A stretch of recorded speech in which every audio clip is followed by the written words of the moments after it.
Ndagusuhuje wowe unteze amatwi muri aka kanya, urasuhuzwa na Padiri Janvier, ugiye kukugezaho ubuzima bwa Jean Marie Vianney, duhimbaza tariki ya 4 Kanama buri mwaka. Jean Marie Vianney yavukiye i Dadiri mu Bufaransa.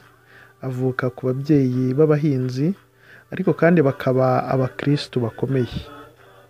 Yavutse mu bihe bibi bya Revolution y'Abafaransa, yari irimo no gutotezwa kwa Kiliziya, bikaba byaratumye ahabwa Ukarisitiya ya mbere akuze kandi akayihererwa mu ibanga. Jean Marie Vianney yumvaga muri we ashaka kuba padiri, ariko kubera ibihe Kiliziya yari irimo, ise amusaba kugenza make. Jean Marie Vianney yatangiye amashuri ye akuze, ayatangirira muri seminari ya Lyon afite imyaka 20, ariko baza kumwirukana kubera gutsindwa amasomo.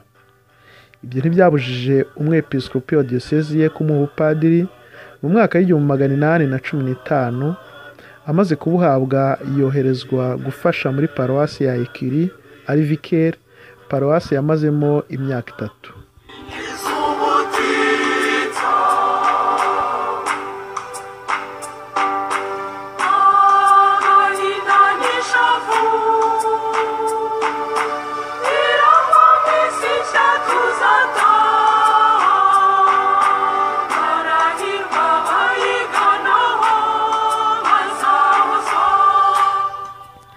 Icyo gihe iyi Écurie aho yari vicaire, yagiyeyo atarahabwa uruhushya rwo gutanga isakaramentu ry'imbabazi, kuko hari zimwe mu nyigisho yari atararangije mu seminari.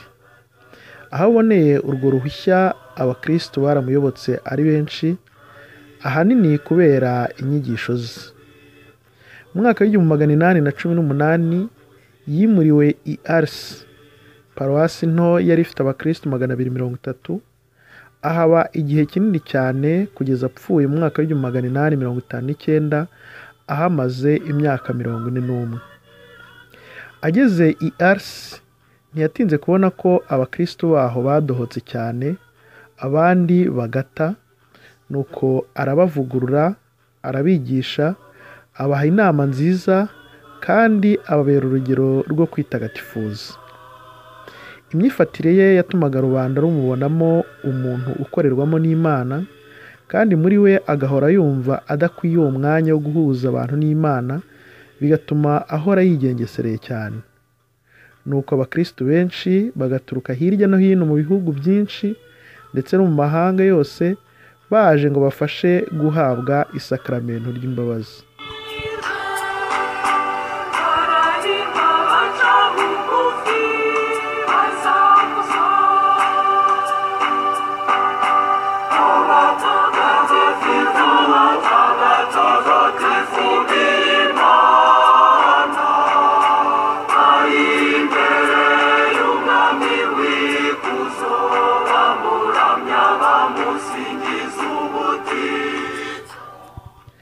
Jean Marie Vianney atanga penitensiya yamaraga amasaha hagati ya 16 na 18 mu ntebe ya penitensiya.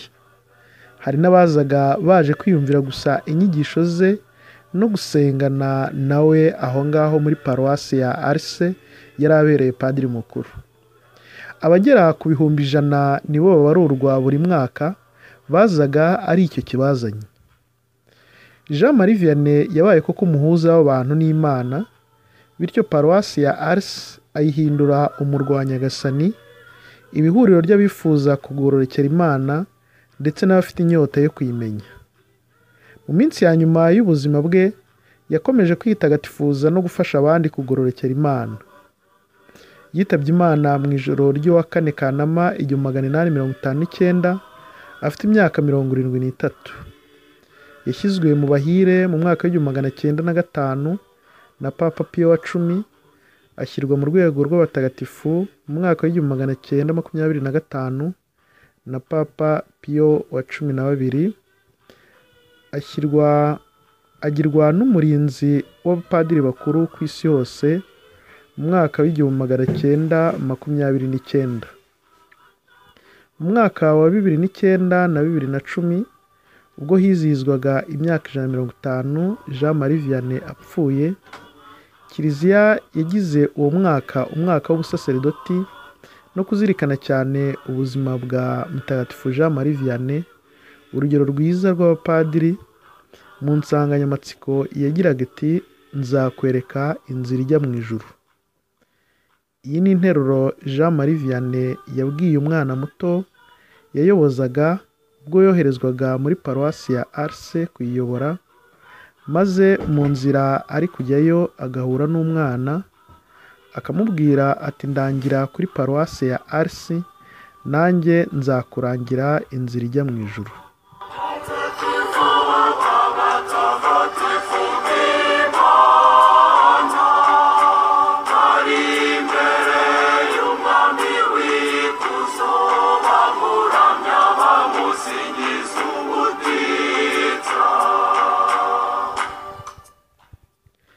Jean Marie Vianney uzwi cyane ku izina rya Curé d'Ars cyangwa padiri mukuru wa Ars, yakunze Yezu Kristu kandi yitangira roho z'abantu, abikorana ubwitange butangaje n'ubwigomwe bukomeye.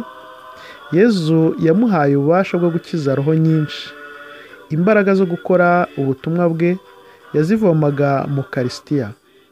Eucharistia yayituranaga ubusabanyiramana bukomeye, kandi agafata igihe akicara imbere y'isakramento ritagatifu ashengereye Yezu mu Eucharistia. Mutagatifu Jean Marie Vianney yiyambazaga kandi cyane umubyeyi Bikira Mariya, avuga rozari n'andi masengesho yo kwiyegurira umwamikazi w'intumwa wamubaye hafi mu gihe cy'ubutumwa bwe, akamurinda gutatira igihango cy'urukundo rurokora roho z'abantu ku bwa Kristo. Yagaragayeho ingabire idasanzwe yo kumenya ibyaha by'abantu batabimubwiye, ku buryo byafashije benshi mu bo yahaga penetensiya kubona ububasha bwa roho w'ubumenyi uzi byose, bityo bikarushaho kubafasha guhinduka by'ukuri.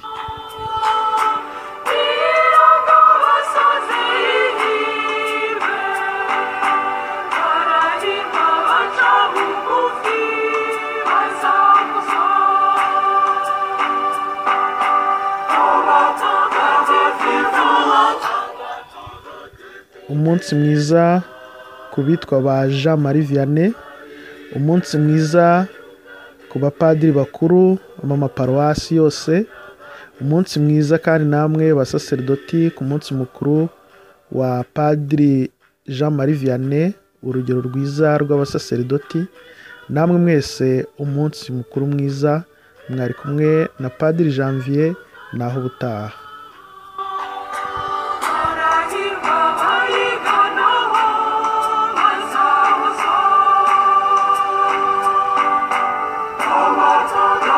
Beautiful.